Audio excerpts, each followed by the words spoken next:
What is up, my bodyweight warriors, and welcome back to another video and another episode of the form review series. This one started a while back, a random video, and it seemed to get a really positive feedback. You guys found it really helpful, and I'm just happy that I could help in a slightly more personal, individual way. We're going to continue this on. We're going to make a series out of it. I'm going to do it probably once a month. So if you want to have your clip and your video featured and reviewed in this series, feel free to use the Google Forms in the description down below. Fill it out, give your name, give your reasons why, give a video clip, and I'll do my best to get round to everyone and take a look through their videos. Last time I went through things just kind of chronologically and it was a bit random, mainly focused around handstands.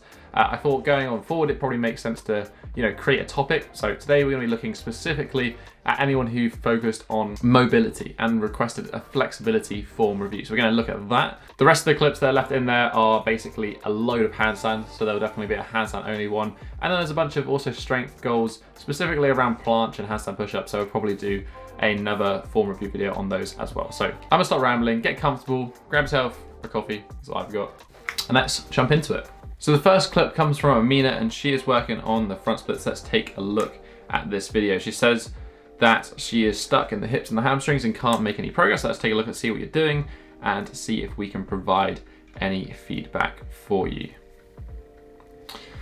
Okay, so first of all, front split isn't looking so bad.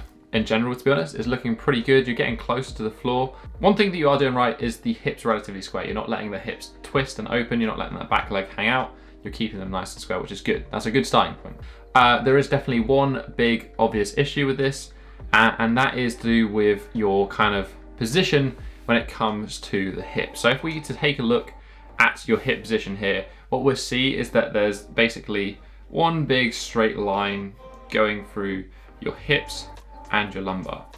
What this tells me is there's pretty much zero hip extension. Right, so if we take a look at a video of me doing front splits, for example, my front splits they aren't really the best, but they're not bad, okay? So if we take a look at the hip angle here in comparison to your hip angle, we see that we've got a much larger range of hip extension. If I just swap back and forth between your one and my one, you see we've got this straight line because you're bending over the hips, versus mine, we've got this curve going through the back, which is what the front split is all about. The front split, yes, is about hamstring flexibility, but it's also about hip extension and getting that back leg to open up. So all you're gonna do when you're in this position here with that sort of rounding forward of the shoulders, you're only gonna be challenging your hamstring flexibility properly. Your hamstring flexibility is gonna be a really closed angle, and you're not gonna actually take advantage of the amount of hip flexor flexibility that you have. So you're gonna hit like a sticking point. If you actually take a look at how much hamstring flexibility I have in this front split, in reality, it's actually not that much. It's just past that 90 degrees angle. So what I'd recommend you doing, rather than doing your front splits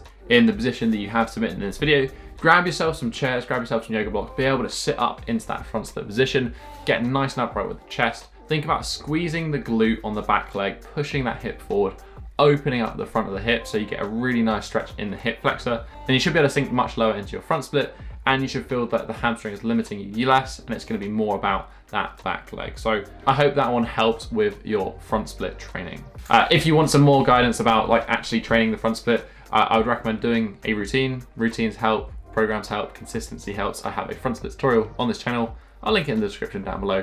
Check that one out, and good luck with your front split training. Okay, next clip we have is from Anand Joseph. So let's take a look at this one. You haven't really given much in terms of the context. You've literally written stretching, so we're gonna have to go through that one. I presume here you're trying to get down further in your pike position, which is a good goal, and certainly probably the first goal that most people work on.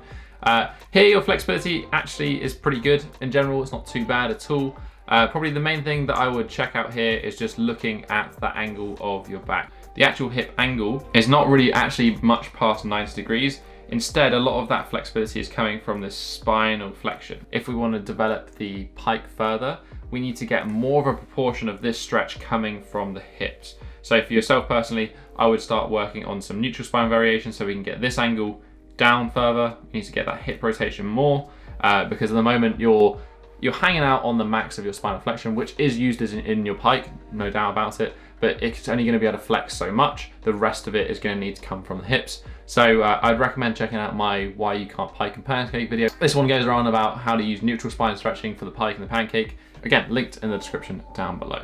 Next we have Cecilia, who is working on her pancake. So let's take a look at this one.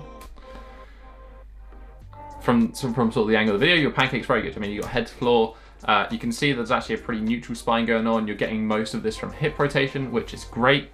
One thing I would say is that it looks like your legs are really, really wide, and this can help and it can also hinder. So if we want to think about the pancake, if I'm going to draw an above view of the pancake as a stick figure, if we have a normal pancake position, which is actually a little bit more closed, and this is us lying on the floor, it should be this width between the feet should be roughly arm span. This means it's actually going to challenge our hamstring flexibility and it's going to help develop that pancake position. What we can do if we have very good side splits, which it looks like you do, is we can go super wide, and this is fine and it's going to make us feel better in terms of how deep we can go in our pancake, but it's not actually going to give us the most benefit when it comes to developing it, because all we're going to use is we're abusing our ability to get into side split to make our pancake easier. And we can kind of see this here from how your knees are rotating inwards, so you're almost moving into like a side split position. For you, I'd recommend training the pancake just with those feet much closer in, probably like 2/3 of what you're currently doing in terms of the width of your feet. It's going to make things harder initially, but it's going to make your flexibility better in the long term. Right, so next up we have Andreas, and he is working on his Straddle L-sit, and whilst this isn't like a specific flexibility thing, it is going to be based a lot around flexibility, so let's take a look at what he's doing. So he says that he wants to work on his pancake and his straddle compression, and this is his first straddle L-sit, which, to be fair, the actual L-sit itself is pretty good. It shows you're strong in that position. Probably the main limiting factor for you is, again, going to be flexibility, because if you think about compression strength, your ability to lift your legs up is obviously going to be, one, down to the weight of your legs, but two, it's going to be down to the resistance that your hamstrings are placing on it. If you're going to be tight in the pancake, it's going to resist more you lifting up your legs. So one, we want to make sure that our pancake is flat and nice and flexible. Probably the main thing I would say to you is you probably don't need to work too much on the strength of your straddle L. Of course, that would help. The stronger your hip flexors are, the stronger that antagonistic muscle is, the more it's going to help relax through reciprocal inhibition the hamstrings. I would certainly just work on your pancake flexibility and certainly just some relaxed long pancake. Again, I will link to my pancake flexibility do it right series video. That one in there should hopefully give you all the tips you're going to need to work on your pancake. Right, so the next video comes from Cal. Now I have watched this one, and this one is a audio one, so I'm just going to play the first bit of it because it gives kind of the context about what we're going to be talking about. In doing most of your flexibility routines, even in simple positions like the pigeon, for example, I'm really enjoying them, but I not lose sensation, but you know when your foot falls asleep or your leg falls asleep, my hands and shoulder exercises in your flexibility routines and feet, like, they fall asleep. But yeah, I was just wondering if you knew what that falling asleep, tingly, low circulation thing could be from. So basically Cal's talking about tingling, numbness, also could be construed as like that kind of burning sensation that you may get when you enter certain positions or do certain stretches. He puts it down to lack of circulation, which I completely understand why you would say that, but the case is actually just that all of these symptoms are symptoms of nerve-related flexibility issues. In exactly the same way as, like, you know, you might hit your elbow and then you have that funny bone and you get that tingling sensation in your fingers. That's to do with compressing the nerves. So nerves can play a large and significant impact in your level of flexibility.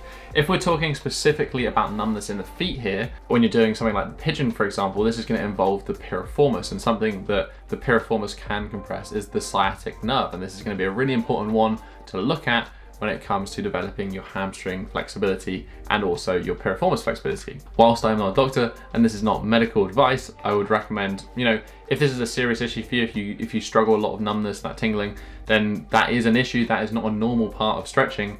It's worth getting checked out by physio. But something that I would consider would be just trying some nerve glides. You can literally just search up sciatic nerve glide on YouTube and just check out any other video, or I will link to my beginner hamstring flexibility routine in which I have a sciatic nerve glide in there as well. Something like that can help with these nerve related issues, but ultimately you just gotta be careful with it. You definitely don't wanna be pushing it if you're getting any of that numbness, tingling, burning sort of sensation from doing stretching. just be careful, man. Right, next up we have Alexander, and Alexander is working on his L-sit. So let's take a look at your L-sit. I mean, to be honest with you, the L-sit is pretty solid. I would say the shoulder position isn't quite good, but the reason you're doing that shoulder position is probably because you're trying to compensate and make the L-sit better.